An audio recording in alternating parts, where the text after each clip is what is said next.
I call to order the August 5th, 2025 meeting of the Land Bank Authority Board of Directors. Ms. Wilson, would you please call the roll? Mr. Trimble, Here. Ms. Grant, Present. Mr. Trigog, Mr. Glantz, Present. Ms. Horn. Present. Mr. Presiding Officer, you have a quorum. All right, thank you, Ms. Wilson. The purpose of today's meeting is to conduct the business of the Land Bank Authority Board. Primarily, our work today is to work towards our appointment of our 2 resident representatives, as well as a couple of other small items. The first item on our agenda today is to go over the meeting minutes from our last meeting, which was on July 24th. I would entertain a motion to accept the accept the minutes as presented to the board. So moved. Is there a second? I second. There is a first and a second discussion. Are there any changes or did anybody notice anything inside the minutes that needed to be corrected? I Hearing compliment.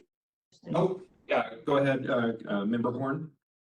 I was just saying my compliments to whoever did this, Mel. They look excellent and I approve of them. Thank you. Mel appreciates that. With that, all those who are in favor of accepting the minutes, please say aye. Aye. If there are any Aye. opposed, say no. The ayes have it. The minutes are approved and accepted. So moving on to our items of new business. The first item is to discuss the Land Bank Summit, which will be occurring on September, I believe it's 8th and 9th in Detroit. But before we talk about this, I first want to do we need to do a little bit of a housekeeping issue as it pertains to a travel policy for this board, if anybody is going to attend this meeting. So the governing ordinance gives the land bank the authority to reimburse members for costs that are actually borne during our any work that we do for the board. However, we don't have an actual official policy on how we would do so. Additionally, we don't yet have anybody to do our accountant work for us, and we have to take very scrupulous documentation of everything that we do to make sure that every dollar that we do spend is properly tracked. And so it's going to be upon us as members until we get an executive director to make sure that we are being very clear with how we're spending money and that it is all appropriately documented. So I have prepared for us a temporary draft travel policy, which was provided to you, I believe, yesterday as part of the packet, which is really rooted and based in the county's travel policy. So what I did was I took the county's travel policy and I truncated it somewhat to be more in line with where we are today. And additionally, a key add that I added to it is that at this point, I said that no board member would be driving a vehicle or operating machinery. That is out of an abundance of caution to ensure that we do not have any sorts of liabilities in which we crash a car or anything like that until we have a whole lot more of other things that have been prepared for us, including decisions from future legal counsel about our liability in those kinds of cases. So that's the, kicking off a little bit of an informal discussion before we have a motion. And so I wanted to know did everyone have time to look over that draft travel policy and if there were any questions about that before we dive into this actual educational opportunity?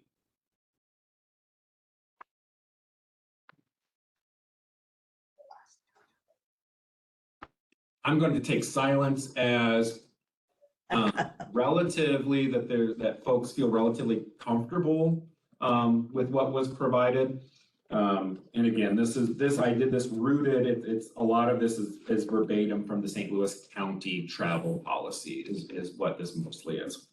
So with that, I would entertain a motion to adopt this temporary travel policy for the board. So moved. There's a first. Is there a second? Second. I have a first and a second. Is there any further discussion pertaining to this item? Hearing none, Chairman. all those in favor, please say aye. Aye. Aye. Any opposed? Ayes have it. Oh, and Member Horn, your camera is off again.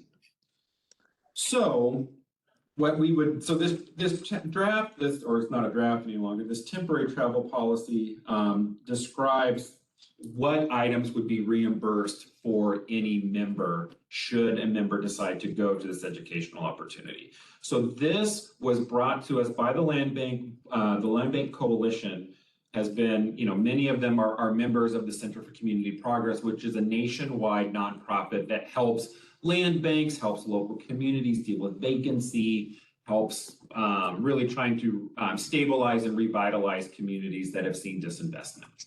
So there's an opportunity for any member of the board who would like to go. There's no requirement that any board member go. Hold on, I have someone entering the room.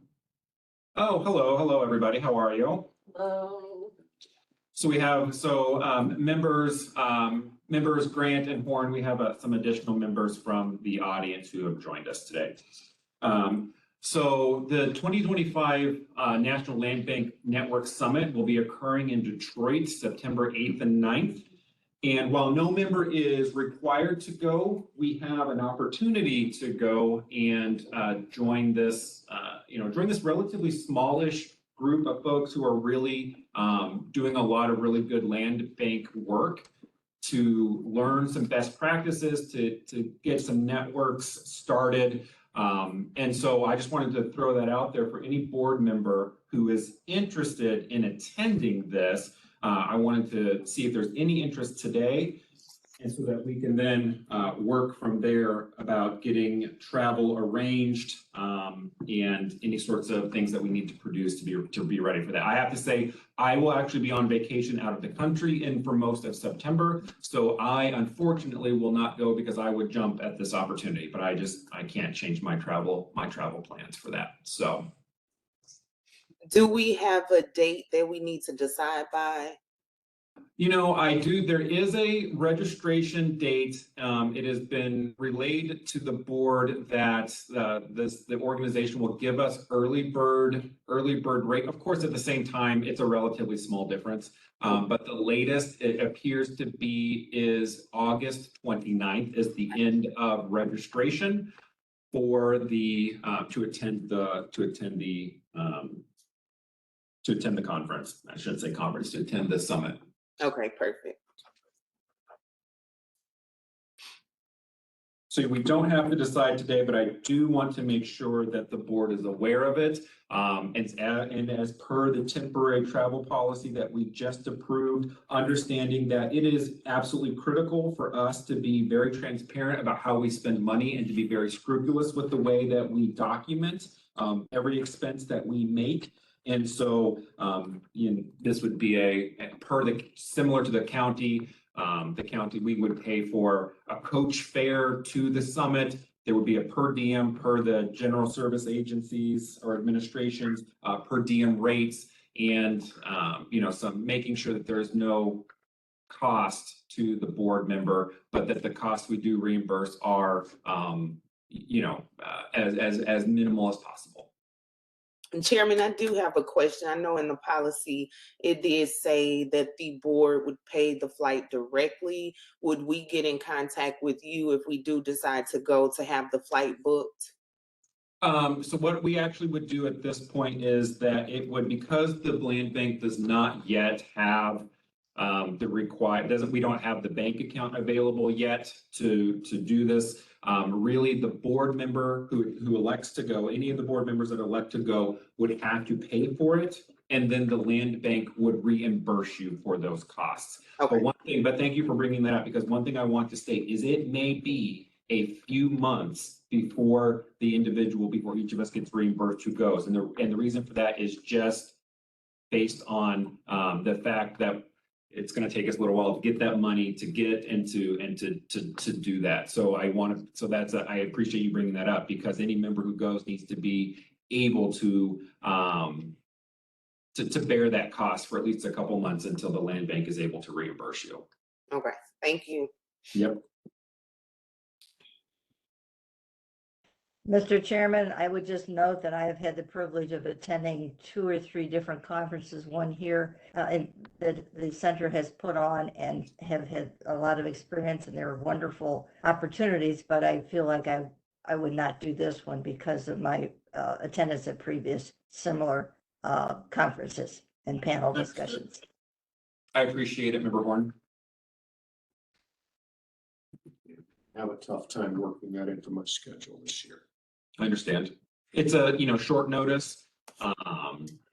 So we will, we'll make sure that, member grants, what, if you consider and think about going, we can work through that. And then also, with member Shagag, because one of the things as part of our temporary travel policy is we did put in that sending anybody from this board does require a majority vote of the board, so that so I do want to make sure that any individual who does want to go, we get that properly decided.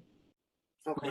We don't have to continue dealing with that today. We can discuss that later this week, and or at a subsequent meeting to move forward on that. So please, everybody, keep considering that.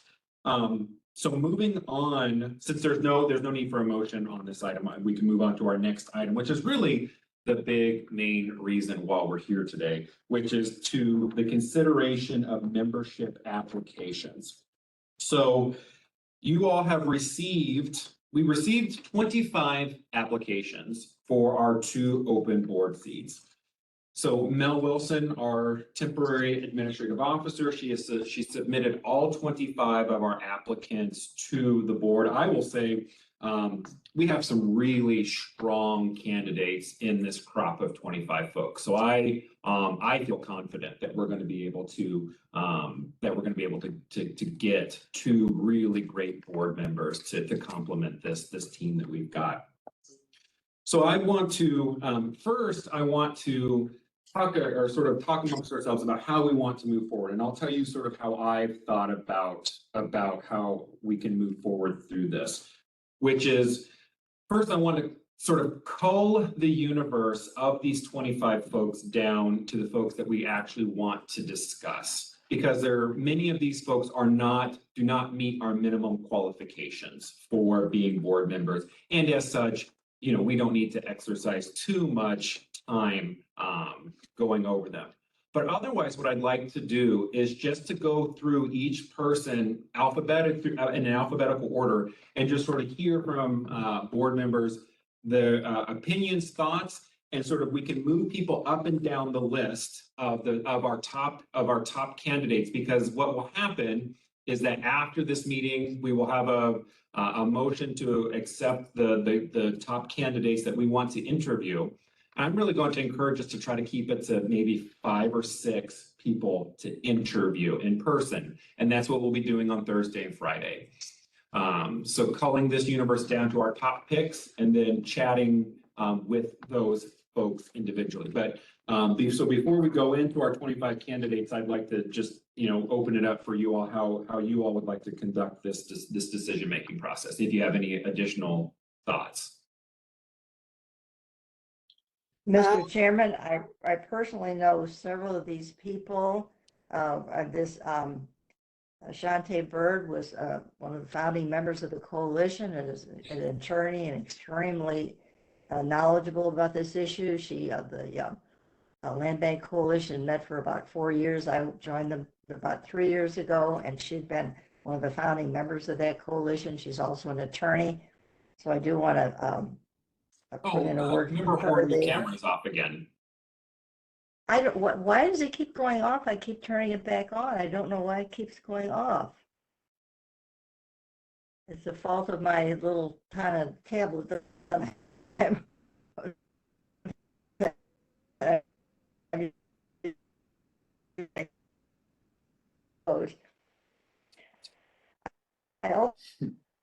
We're kind of losing you there, Member Horn.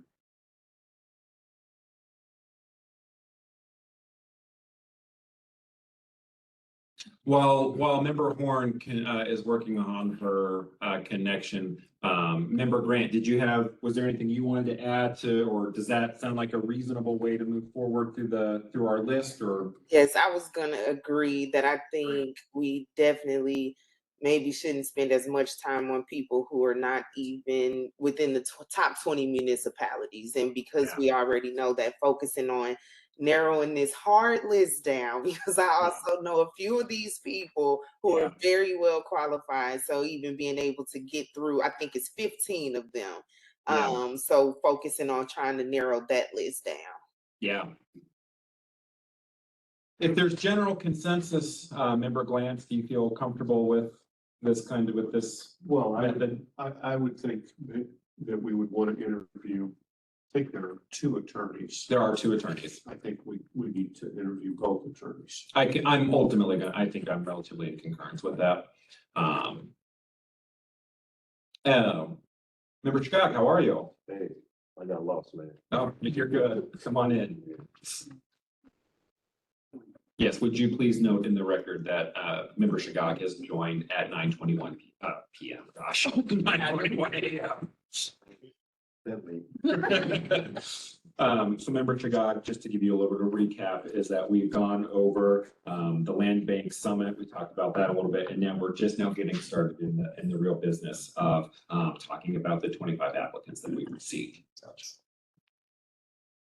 So, and Member Horn has returned. So I concur. I think that there are 10 applicants who applied that do not reside in the top 20 municipalities. And as such, I recommend that we simply set them aside because they don't meet our minimum qualifications, which leaves us with 15 additional possibilities.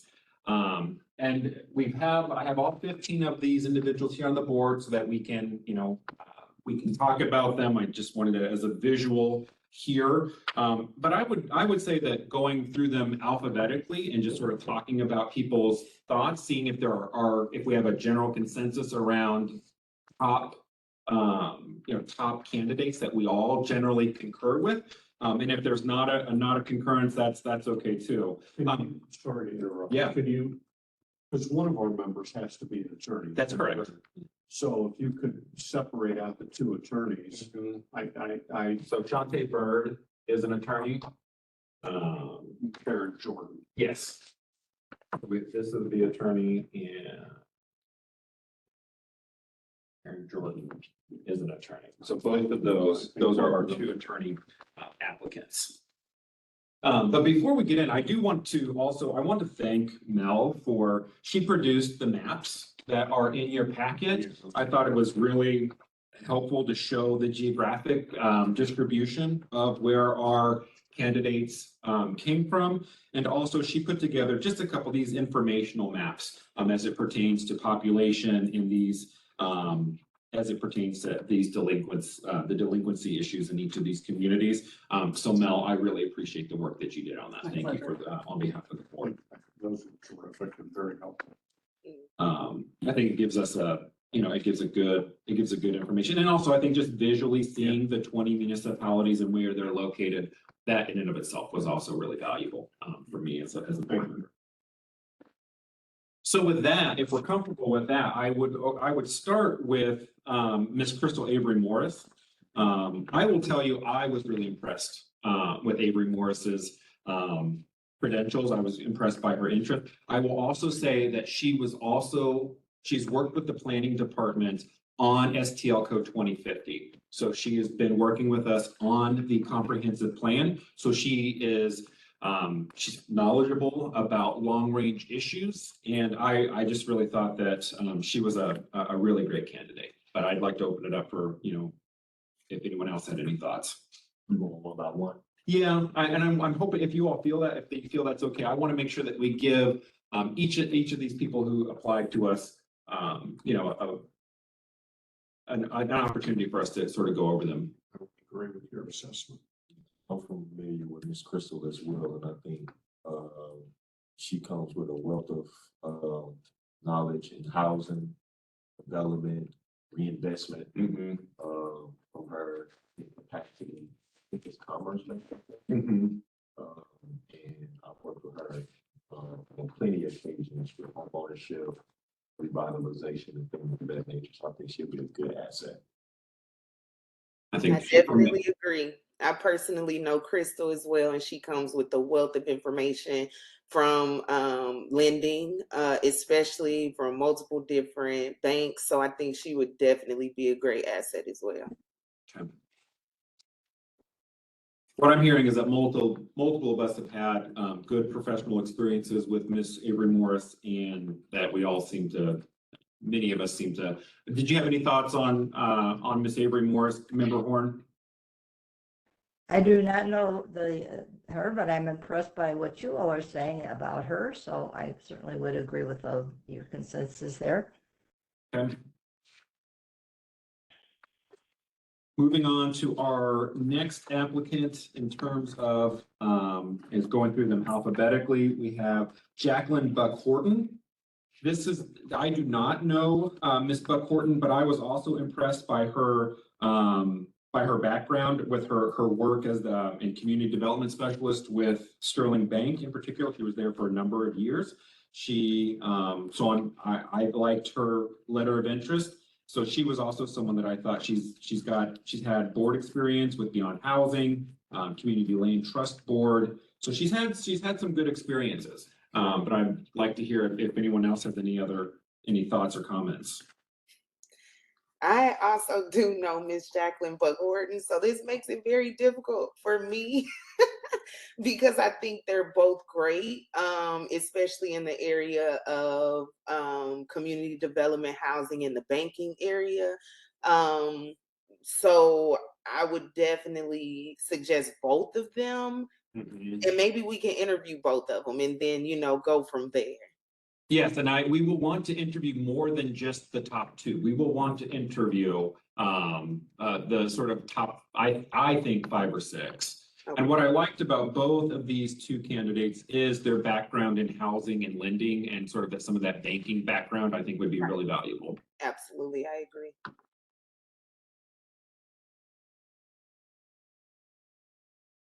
Any other comments from my board members? So far, we like the first two. So third, moving alphabetically, is Shante Bird. So Shante is an attorney. She also has an impressive background she's worked at St. Louis County. She now works at Legal Services of Eastern Missouri. She's worked in this space, and she's been a integral member of the Land Bank Coalition for an extended period of time. So with that, I would open it up to any sorts of comments from board members about applicant Bird. I think she would be an outstanding member, and her connection with legal services would be excellent because we wouldn't be here without Legal Services of Eastern Missouri and what they have done for years to get the legislation passed and to facilitate the whole concept of a land bank in Missouri, and especially in St. Louis County. So I think that she is an attorney, so I really would strongly recommend her, not just as someone to be interviewed, but to be seriously considered for this board. Thank you, Member Horn. I appreciate that. Are there any other comments from board members? All right.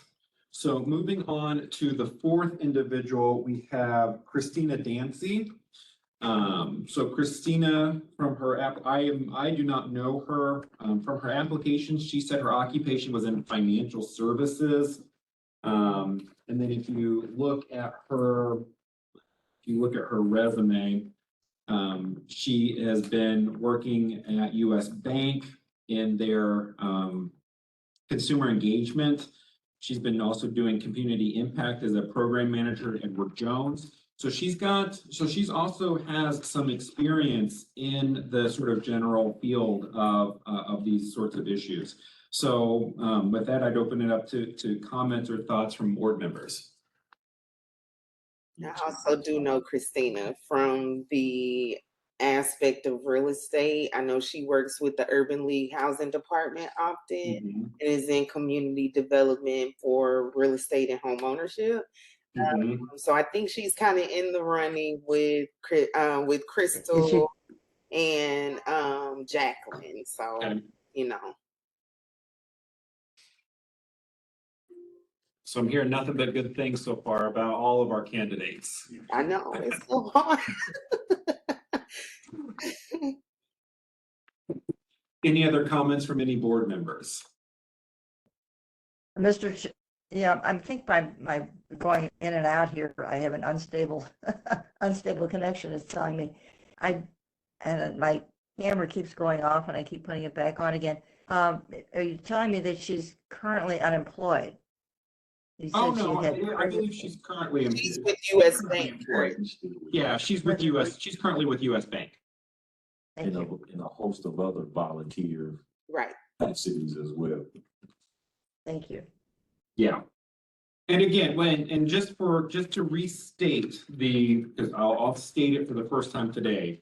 But as a reminder, all board members shall have experience or education, and it doesn't say you have to be currently working in, you just have to have experience or education. And we, as the board, are the ones who are given the authority and ability to determine what we think this means. In real estate development, real estate law, real estate transactions, affordable housing, finance, banking, urban planning, community development, or related areas. So we're looking for folks with those skill sets. So moving on to our next, which is Shante Duncan. Miss Duncan's application, she has a broad range, and particularly she's done a lot of campaign work.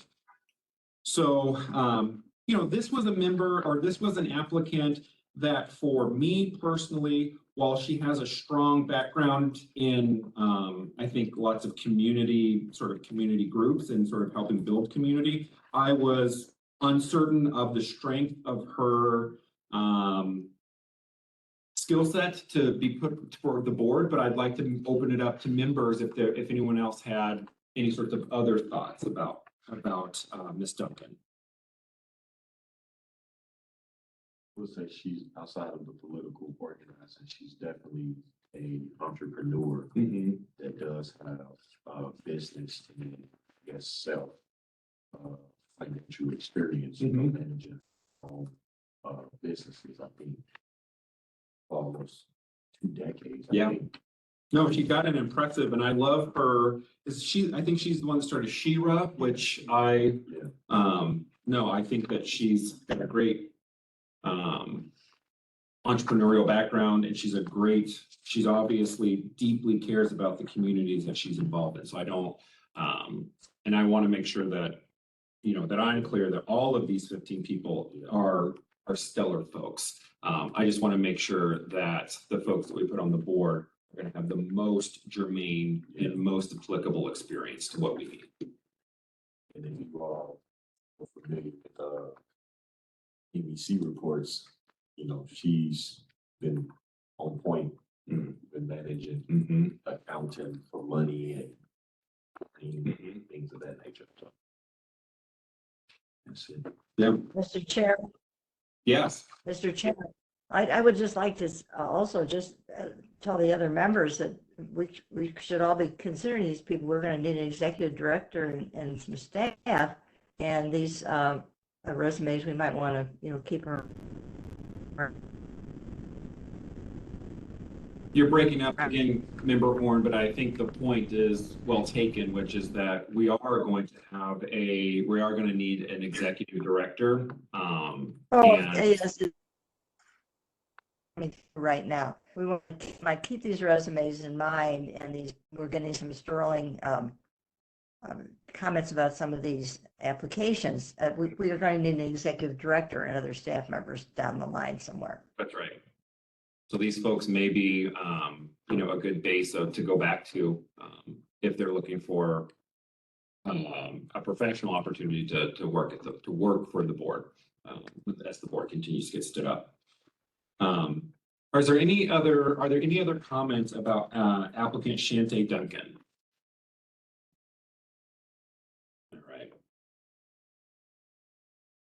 So our next applicant is Terry Gannon, who has a incredible wealth of experience in the real estate world. And not only in the real estate world, but she's been a part of a number of civic roles and sort of other responsibilities. And I'd like to open it up to the board members. Any comments or thoughts on Miss Terry Duncan, or excuse me, Miss Terry Gannon? So I serve on the board of St. Louis Realtors with Terry. So she's also awesome. She's been in the real estate industry a very long time in the North County area. I definitely think she should be interviewed.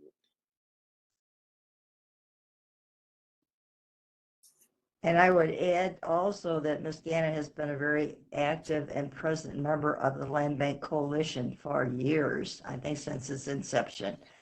She has been attending those biweekly meetings on a very regular basis and contributing to each of them from her knowledge and experience. Mm-hmm. I appreciate both of those background pieces of information. Ms. Wilson is leaving the meeting at this point, but I do want the board to know that we have with us Ms. Gretchen Landgraf, who is a senior planner here in the Department of Planning, and she will continue to be taking our minutes from this point on. Thank you so You're much, good, Ms. yeah. Wilson. So I'm so far hearing nothing but good things about Ms. Gannon. Yes. Anything, Mr. Skog or Mr. Glantz? No, it's, So moving on to the next applicant, who is Zachary Jones. Reading Mr. Jones, he also seems like he's got a sort of varied experience, although a lot of it appears to be in sales. And so it appears that he recently became a real estate agent. And so I'd like to hear from board members if there was any thoughts on Mr. Zachary Jones' application.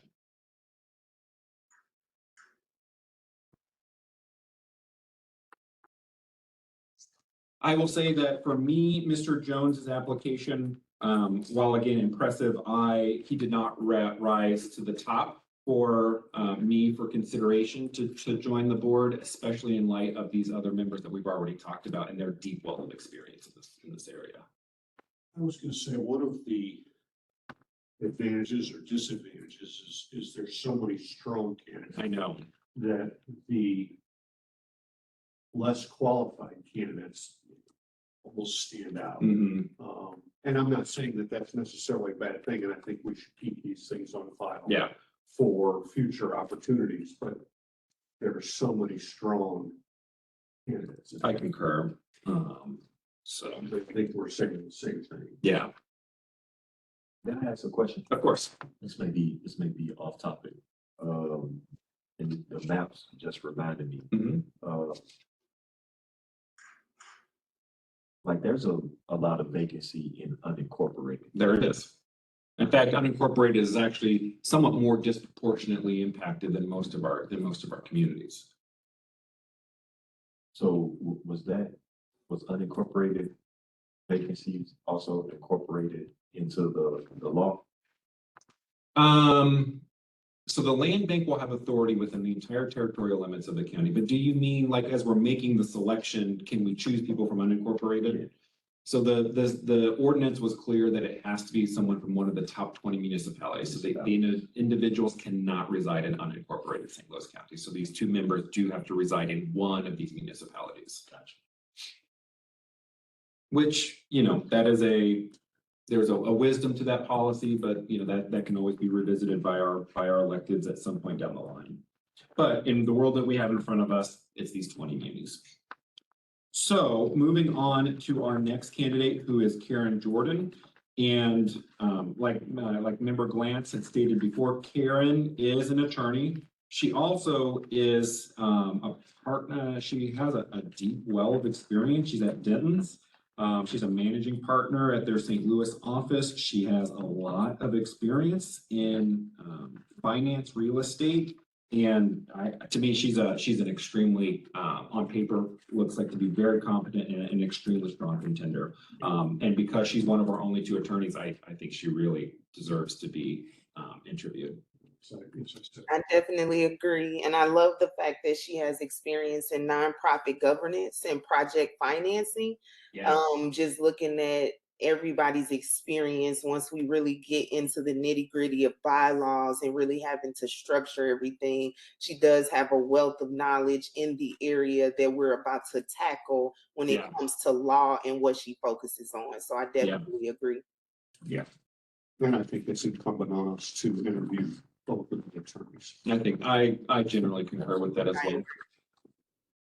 I mean, there's a world where we have two attorneys on the board. You never know. So, so with that, I think we can move on to our next candidate, who is Mr. Kalish, Pal Kalish. Kalish, thank you. So Powell has a deep well of commercial, commercial experience.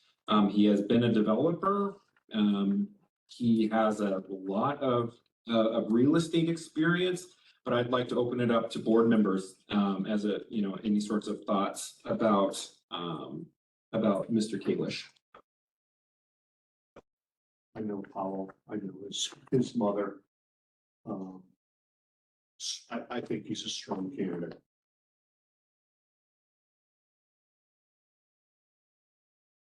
Yeah, what stands out is, building codes. Mhm. zoning, Permits, that's important as we do this work too. Yeah, and I know he's very active in commercial real estate, and does big deals, good deals, so.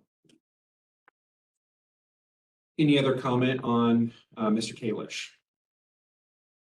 So moving on to, we have Chelsea McDowell. So Chelsea states that her occupation is realtor / public notary.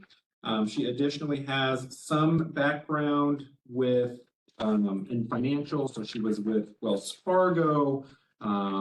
She's been with Wells Fargo for a while, so she's got a, a pretty long resume. She was with the National Archives prior to that. So I would open it up if there was any sort of comment on Ms. McDowell's application.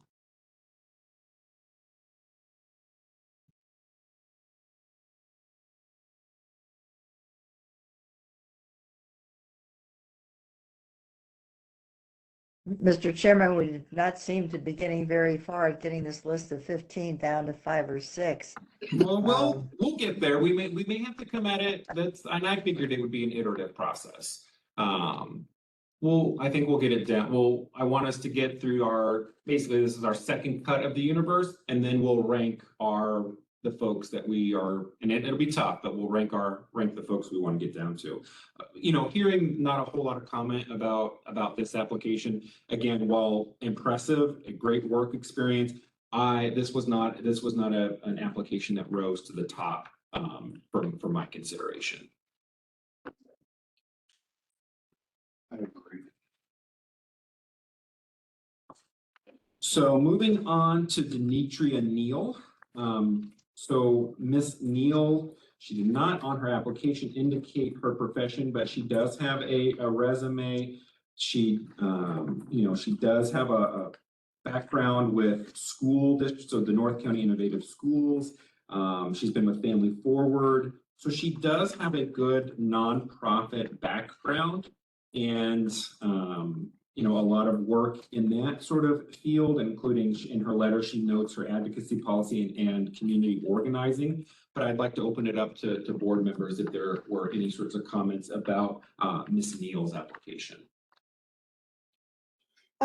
I would say coming from an education background, I do see she was the founder and executive director. She said leading development or proposed therapeutic pre-K through 12 public charter school with vision to repurpose vacant land into modular multi-use campuses, mental health. So it's weaved in there. And I do think mental health and education is very important.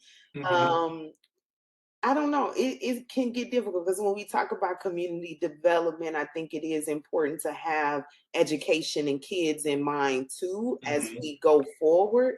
So I don't know. It's something to consider. Does it go No, to I- the very top against other people? I'm not sure, but I think that's Right. something to consider. No, I appreciate that. I appreciate that thought. And this is where, when we have all 7 members of the board, and at some point in the future, we will want to discuss, I think, how we engage with the community in a really thoughtful way. And so I think I keep that on the back burner of my mind when I look at a lot of these people, because I've been also thinking about, well, if we have an advisory board at some point in the future, or if we hire an engagement liaison, these kinds of things need to be brought into consideration. I'm just gonna be, this was also a candidate who did not necessarily rise to the top of my list when it was compared to some of our other top candidates, but that I'm just one of 5. So,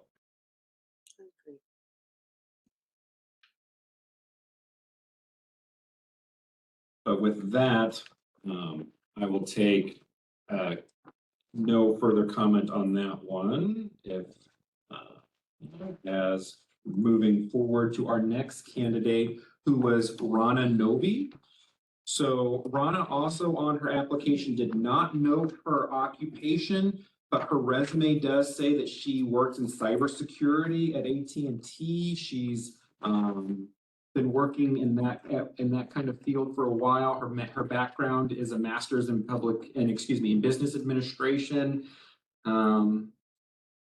So again, Miss Novi's, I'm impressed by the work that she does, but for me personally, this was not a candidate that rose to the top. And also, this was one where I just wasn't sure whether her background met our needs and met the requirements for what these people have to, the membership has to be comprised of. Yeah, again, I would agree that some of these are very good resumes and would be good advisors, but I'm not sure it matches the description as I understand or feel Yeah. for the board itself. And part of it, again, going back and I apologize for repeating myself, we have so many strong candidates, that some of the others just. Yeah. No, I concur. Any further conversation about Ms. Novi?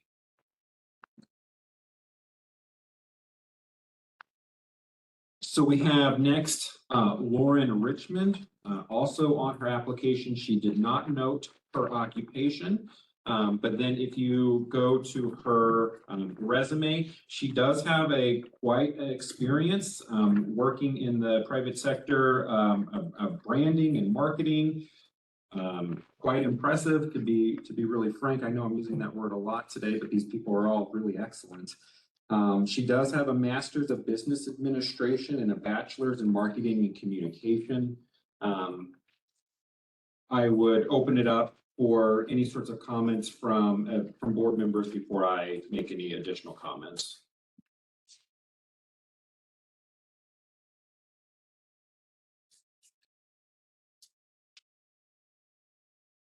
Hearing none, Ms. Richmond seems like an individual with a really great background, but I struggle to connect the education and the work experience with the requirements that's put forward in the ordinance and what we need to stand up the board.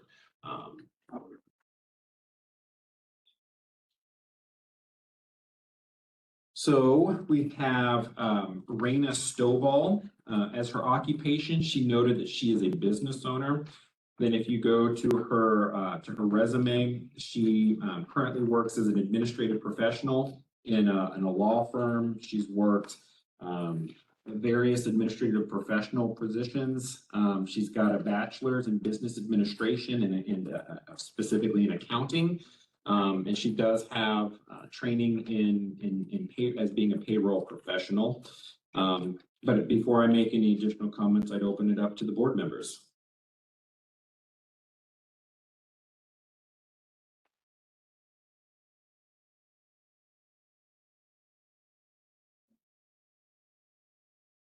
Like our previous candidate, this was someone whose background and experience, I just couldn't make the connection to the kinds of the experiences that I think the board is going to need as we move forward. but I don't want to, but again, I'm only one of 5.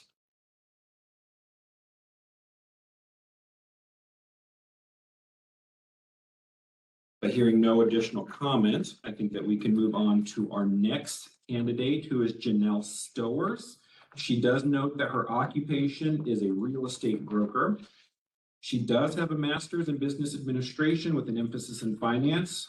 She graduated, that was from UMSL in 2018, so not terribly long ago. She currently works at an education center, Realty Central Education Center. As a school administrator, she's been an adjunct instructor. She's also a real estate broker and owner at Stowers Realty Group. I do not know Miss Stowers, but she's got a plethora of experiences that are pretty broad. And so if there's anyone on the board that has comments or personal knowledge, I would open it up for any comments. I do personally know Janelle Stowers as well. She did open a real estate school. She owns Stowers Realty Brokerage. And I think that she's also a strong candidate for the board and definitely deserves a interview. Okay. Any additional comments? I can also add too, she's done Developer Academies, Urban Land Institute. So she's also getting more into real estate development and does her own real estate development as well. So. Okay. Well, I appreciate you. I appreciate you speaking up, Member Grant, on that one. I believe that finishes our review of the top of the 15 possible applicants, because now at this point, everyone else are folks who do not reside in one of the 20 municipalities. So what I'm going to do is I'm going to sort of just go back through what I've marked here and remove the folks from this list that we simply have decided that we are not going to move forward with. So we are interested in Crystal Avery Morris. We are interested in Jacqueline Buck Horton. We are interested in Shante Bird. We do want to consider Christina Dancy.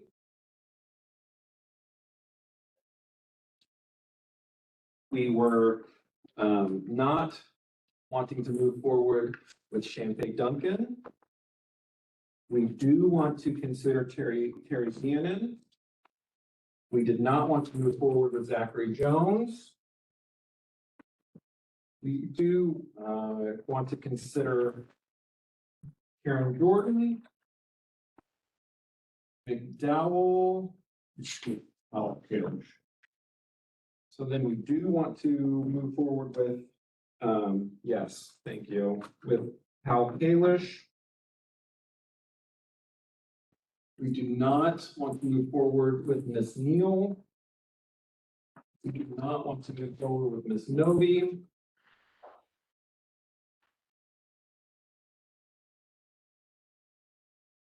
We do not want to move forward with Ms. Richmond. We do not want to move forward with Ms. Stovall. But we are interested in Ms. Stowers. So we now have a universe of what is this? 1, 2, 3, 4, 5, 6, 7, 8. So we have a universe of 8 top candidates that have risen up for us as a board. So with that, there is a world where we could conduct 8 interviews. That's one world. We have to be very aware that this is going to be a hard decision no matter what.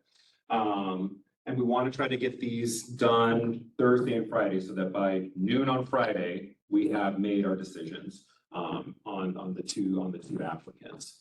So looking at this smaller universe of 8, are there any in here that we're sort of on the razor's edge, or now looking at the top 8 that we could say that's maybe a one tier down that we don't want to actually invite in for an in-person interview with us?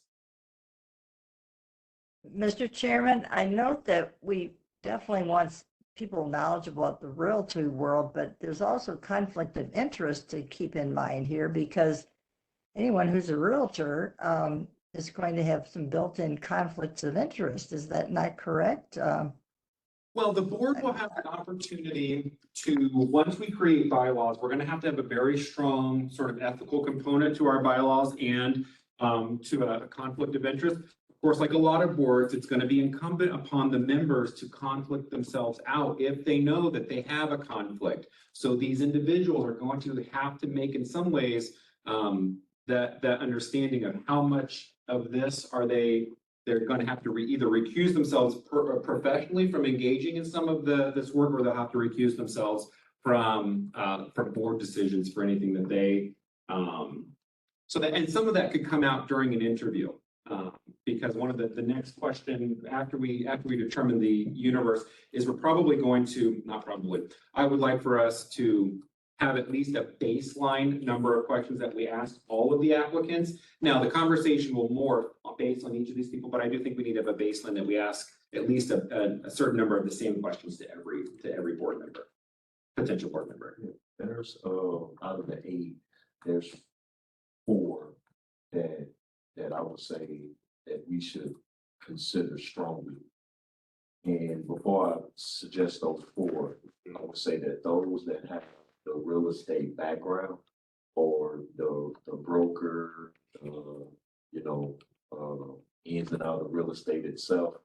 I think that a few of them up there, they kind of have the same or similar experience and background in one industry, which is the real estate. However, the 4, for example, Miss Crystal, Miss Christina, and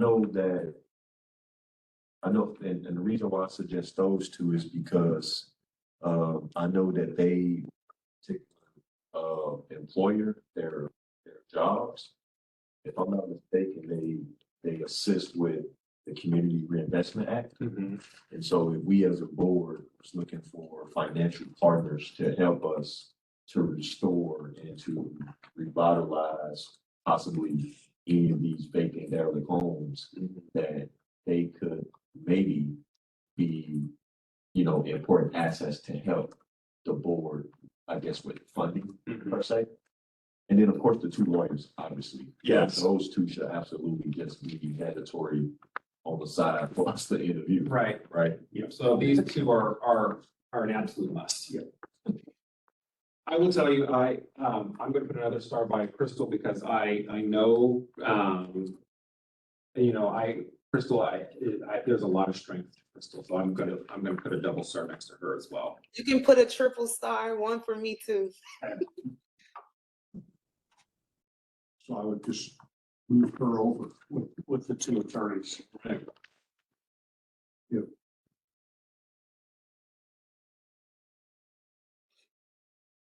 So we've got 3 people that we're definitely going to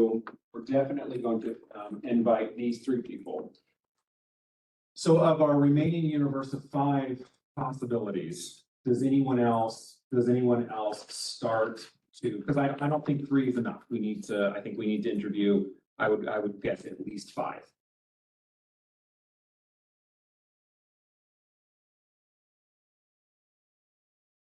But Mr. Chairman, Oh, may I let Member Horn, go ahead, Member Horn. Your camera's off, but I know you're having difficulty today. oh, yes, I am having technical difficulties to say the least. We have the 2 attorneys and the 3rd one that you put on your little side to the right there. Yes, we Was- have who's- Karen Jordan, Shantae Bird, and Crystal Avery Morris. Okay, thank you. Yes. Member Chicago, you were saying? I definitely recommend Christina for the same aspect of Miss Crystal, heavy community involvement. Mhm. And then also Mr. Terry, and that's simply because of, I think, his background and experience in zoning, permitting, and things of that nature would be an asset for the board. And of course, Janelle, because I think she. Well, we're back at starring everybody. So do you want one next to Janelle? Yeah. Okay. Yep. I would add a star to Janelle as well.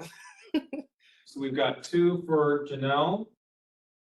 So actually, why don't we just go around to each of us and see if there's anybody that each of us would like to start. So member Grant aside, Janelle, are there any other of these folks that you think really rise to the top for you? I can't see what, who are they?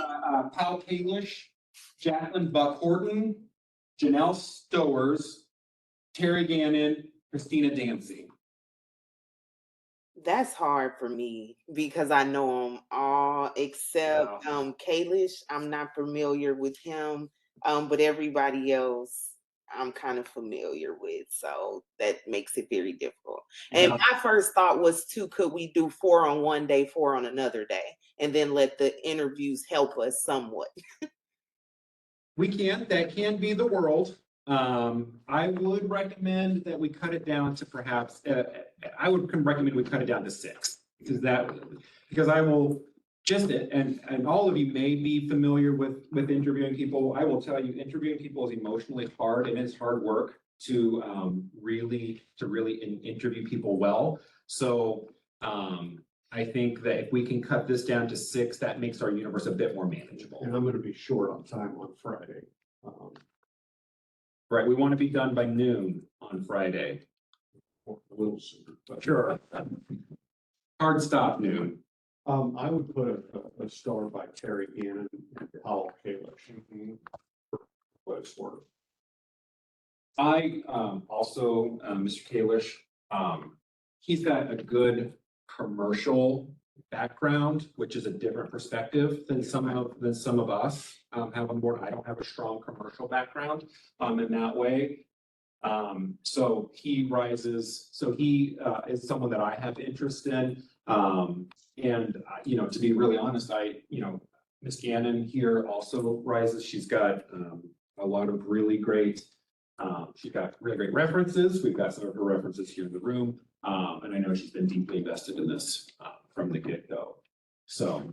For clarity, this is all residential.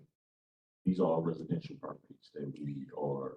No, the Land Bank Authority has it's not really necessarily that it's only commercial or residential. It is all parcels that are tax delinquent. Ultimately, we can exercise our appropriate authority over all parcels within the territorial limits pursuing stuff.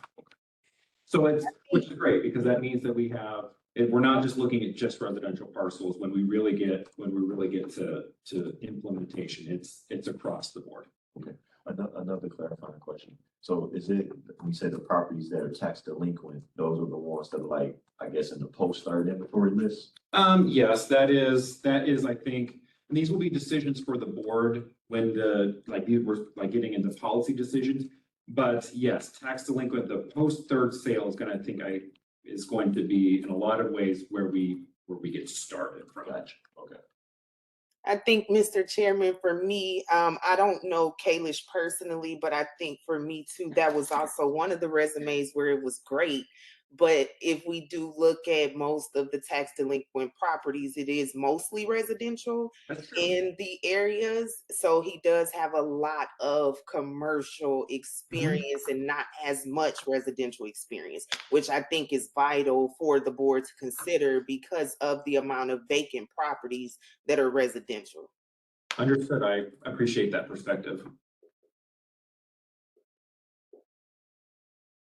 So it looks like Terry Gannon makes Terry Gannon makes the list. So I would, I would still encourage us to move at least 2 more people over for interviewing. If we're good with where we are now, we've got 2 stars next to Mr. Kalish, and we've got 2 stars next to Ms. Stowers. So those would round out 6.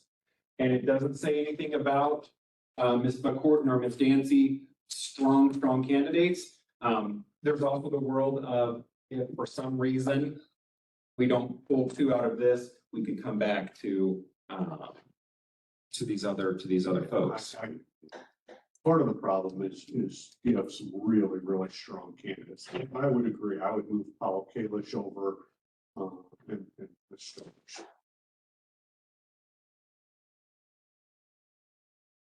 So I'm one of five, but I want to make sure that this board is comfortable with interviewing 6 individuals, and that these 6 have, through our discussion, risen to that coming in person and having an interview for our 2 remaining seats. Only 1 of 5 as well, and I'm comfortable with those. Okay? Yeah, I'm just gonna adamantly insist, Miss Christina, be added. Yeah. I would agree. My thoughts are the same, just because US Bank is heavily community involved, and I would agree too that thinking about further partnership later on down the line, that could be a good option. Because of who she works for, as well as the work that she does in the community. So, I think she's worth the interview.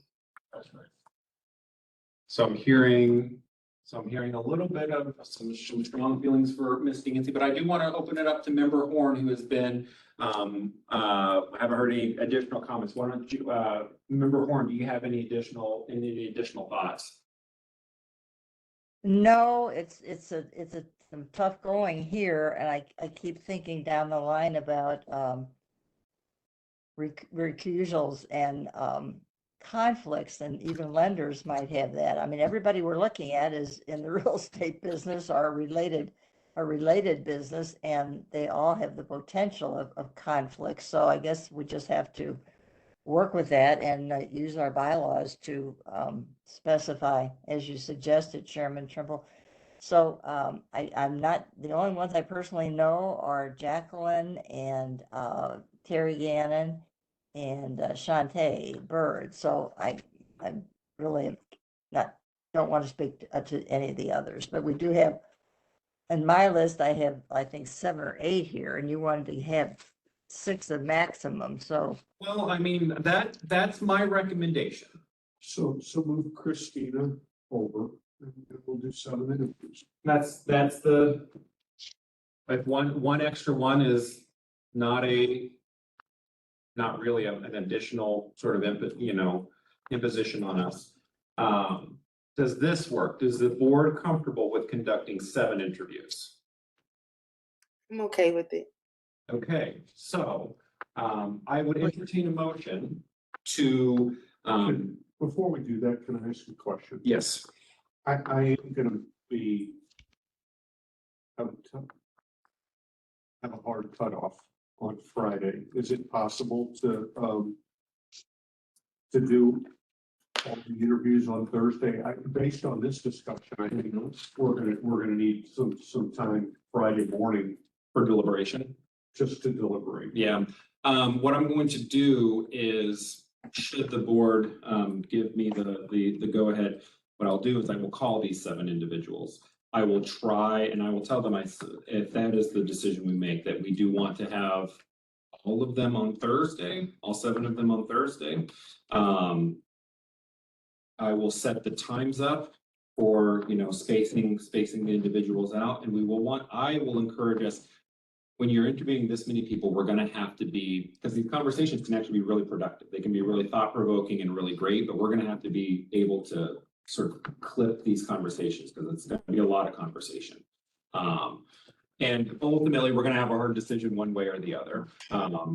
So if there's anybody that's just like, I absolutely cannot because of a serious work or serious job or home family issue, I will chat with them, but I will try to put them all on Thursday. So that we can have a productive discussion on Friday with an appointment, so that we don't have to come back on Monday. I think that would be helpful.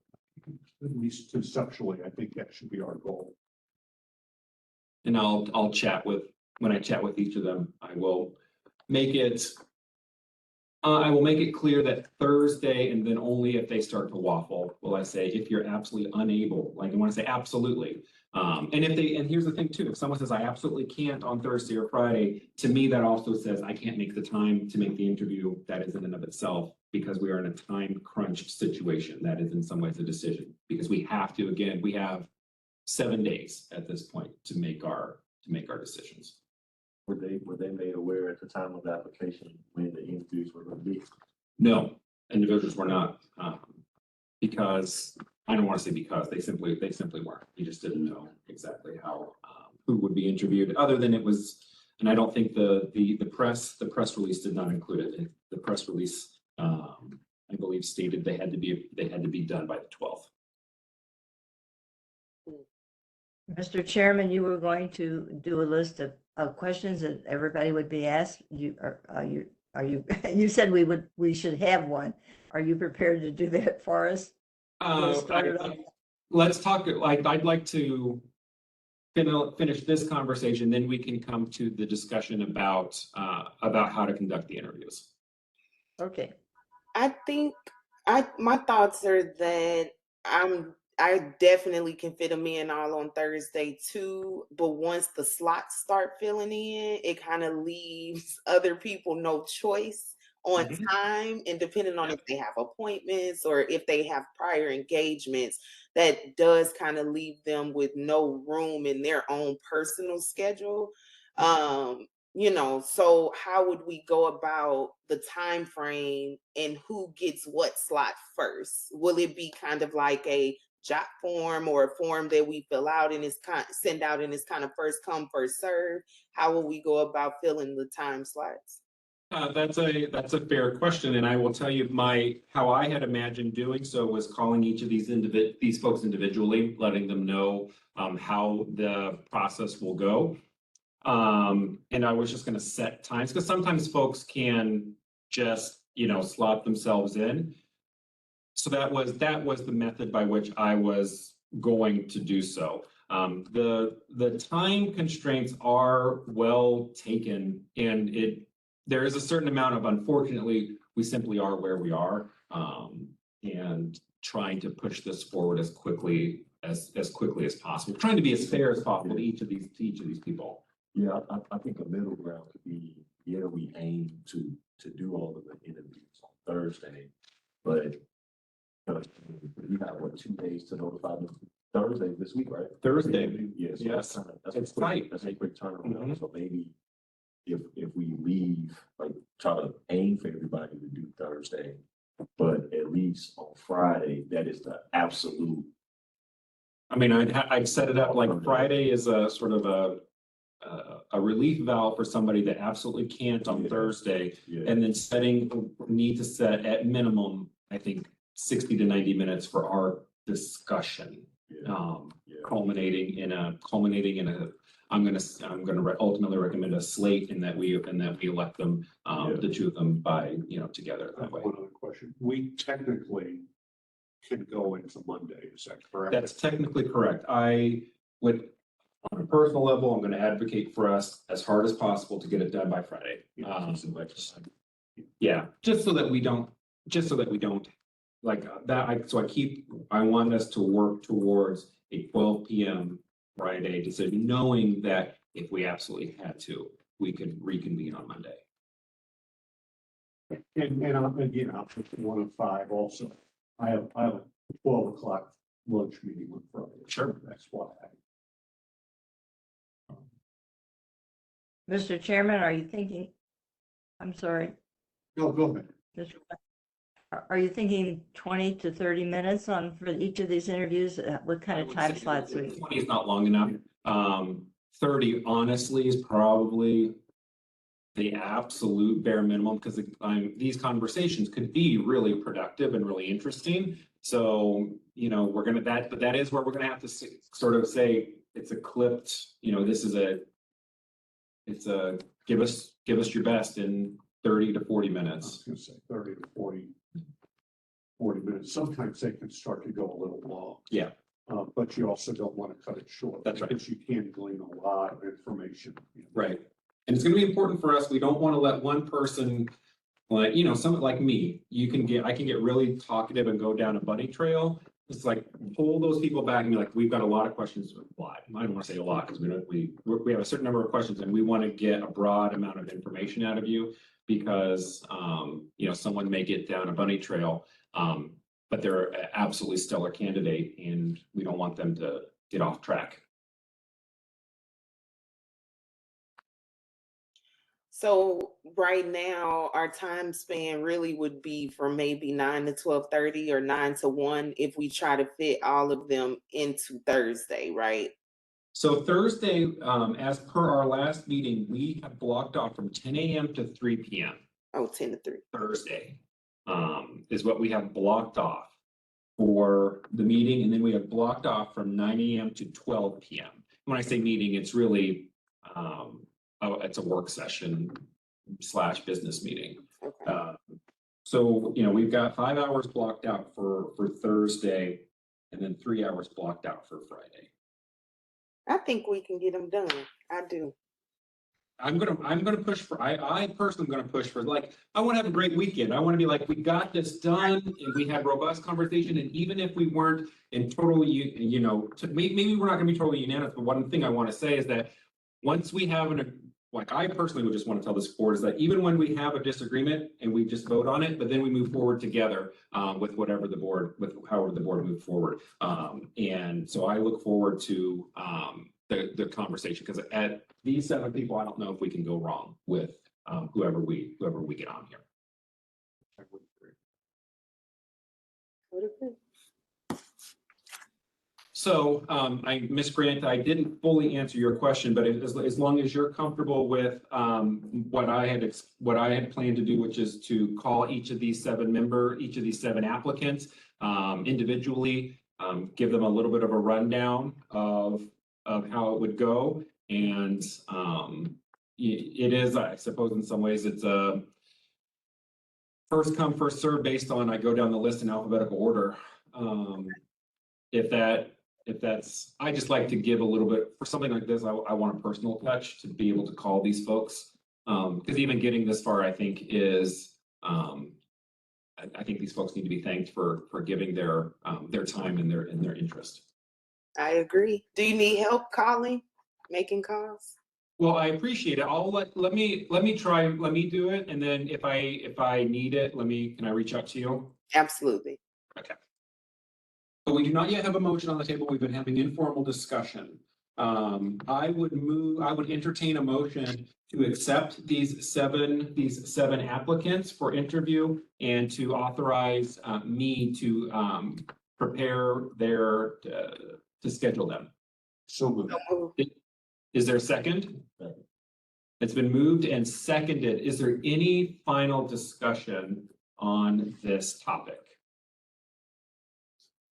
Hearing none, all those in favor, please say aye. Aye. Aye. Are there any who are opposed?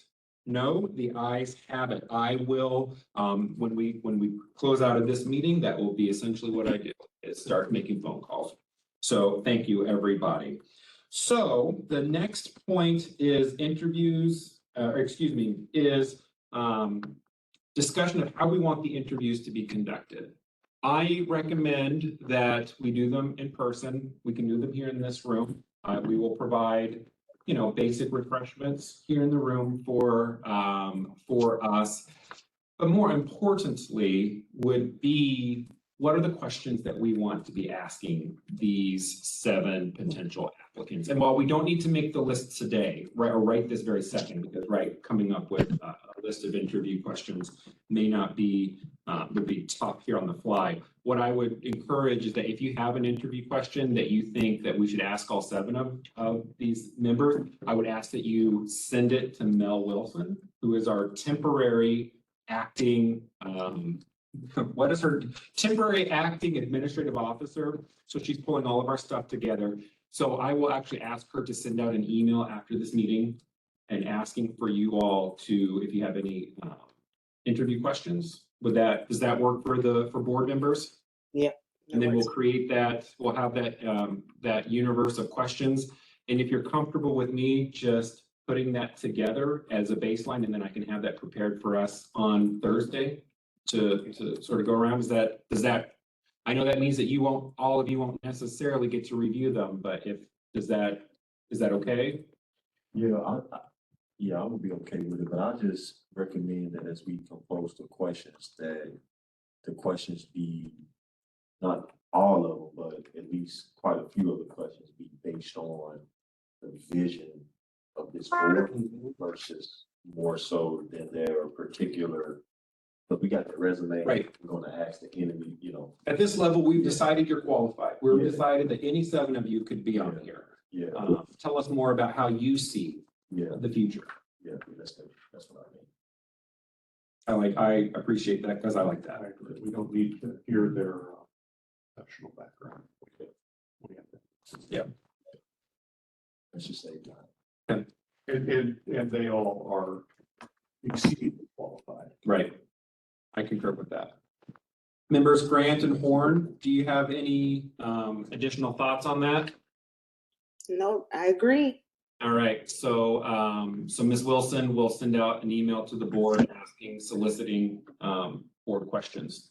And on Thursday and Friday, it'll be a panel interview. I don't mean to shoot questions at these people because I like to think about interviews as conversations, less so than interviews. You get a lot more out of people when you keep it conversational. So I'm open, I'm comfortable just leaving it as spontaneous, us together, just sort of working off of each other. Each of us have the list of questions or would you prefer to keep it more specific? You know, member Horn always asks this question, member Grant always asks this question, I always ask a question. I'm open to what kind of structure folks like. Are the interviews or the candidates moving forward, is that public? That's a good question. My reading of state statute, this is because we do not yet have an attorney, that will be an early decision for us to make, but my reading of state statute is that because these are appointments and not employees, these are not conducted in closed session. These are open session questions. That's why we were in open session today. So the interview schedule will be announced and made public for the whole. That's correct. These would be, that's correct. But I'll give you an analog, this, here at county, the county council conducts a monthly appointments committee of the whole, where every member that is being appointed to a board or commission in St. Louis County is in an open session, asked questions by members of the county council. So we have precedent for, having conducting this kind of work in public. Now, when we get to employment decisions, those can be conducted in closed session.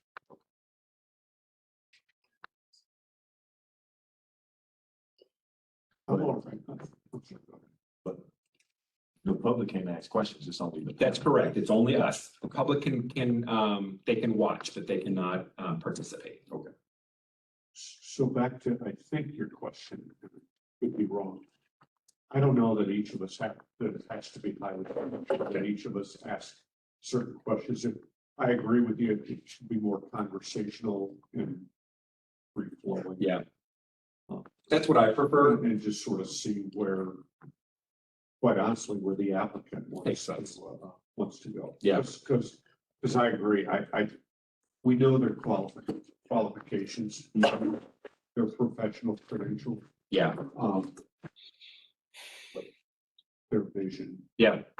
is how they're gonna help this board achieve that. And do they really, I'm sure they do. They understand the plight, the real issue at hand. Mhm. But I'm pretty sure they do. Recommend it through. Certain, so. So from what I'm hearing informally, the board is comfortable with, a structure in which we will build off of each other. We'll keep it conversational. We'll have it here. These individuals will be. My preference is that the individuals attend in person. I think that you get more from seeing a person in live rather than on the screen. If it's an absolute last resort, I will discuss with each individual applicant, but I will make it clear that the expectation is that this is that this will be an in-person interview. I agree. Is there any closing sort of thoughts as we get ready for Thursday? Is there anything that I have not brought up that you're like, we need to be prepared for this for Thursday so that we're not, so I don't want folks walking in. I want all of us to feel like we know what we're walking into on Thursday. Pretty good. And member Grant, you'll still be in Dallas on Thursday and Friday? Yes. we will ensure that you have, another link to the meeting. Okay, thank you. Mhm. With that, the last thing here on the agenda was for the good of the order. The only thing is I appreciated, Barry circulated that one news story from BizJoe. That what we were put in the news. I like to keep tabs on media about us. So if you see anything in media, send it to Mel, and that way she can circulate it to, all the board members. Hopefully I want it to be all good news from now until forever. But other than that, there's nothing, is there anything else for the good of the order from any of the members? I have a question, I guess. Is there like a point of contact? You know, sometimes we get emails, we get meetings, and I apologize. I was putting some times on my calendar. Yeah. I think it still had the invitees, and I'm not most technically savvy, but the ability to communicate with each other. Yeah, that's, And like a point of contact and who should be disseminating information and who shouldn't. the majority of information should be coming from, at this point, from Ms. Wilson, who is operating as our administrative officer until we have an executive director or another arrangement is put forward. But that's something I actually wanted to discuss is that I'd like for each of us to give Ms. Wilson a telephone number that we can reach each other at. That way, each of us has each other's we can circulate that so that we all have each other's telephone numbers. So that if we need to, if something's going, like if you were that way, like, oh, hey, no, this is where we are today. That way it's just easy to get in touch with each other. And in the email that Ms. Wilson sends out to ask for interview questions, I'll also ask for that if that works. And then she's the one that will be, sending out application or sending out agendas and minutes and. So even, and I apologize. I didn't mean to send a meeting invite. Oh. But I think, if there's a point person for all of that. I can ask her to make sure that an Outlook invite is sent as part of this for Thursday and Friday, so that it shows up on everyone's calendars. When I asked, they asked what email is here for, and I said, Mary Blank sent the invite. Who was that? I get that at home too. Yeah, I don't know how it or whatnot, but I was updating my calendar. Understood. Thank you for that. But yeah, and I don't think I should be sending out meeting invites. Right, it really, our executive director or administrative officer, whomever, should be the one that's sending out to all of us at the same time, so that we all get the administrative stuff at the same time. Are we keeping these notebooks or are these back? Well, you're borrowing them from the Department of Planning because those are planning departments. Now, if you'd like to take it because you'd like to look over them, please feel free to take them home if you want to look over, keep these materials so that they're easy to look over until Friday. But they are Department of Planning notebooks. So you said take the paper out the binders? If you can take the binder home until Friday, if you want to just keep the binder. But yeah. Ultimately, we are as a separate body, we have to pay for all our own stuff, so. Are there any other items for the good of the order this morning? Seeing none, I would entertain a motion to adjourn. Is there a second? Second. All those in favor, please say aye. Aye. Are there any who are opposed? The ayes have it. This meeting is adjourned. Thank you, everybody. We will be seeing you on Thursday. Great Thank you, job. Mr. Chair. Well, Bye, Joan. Bye, Ivy. bye. See you all later.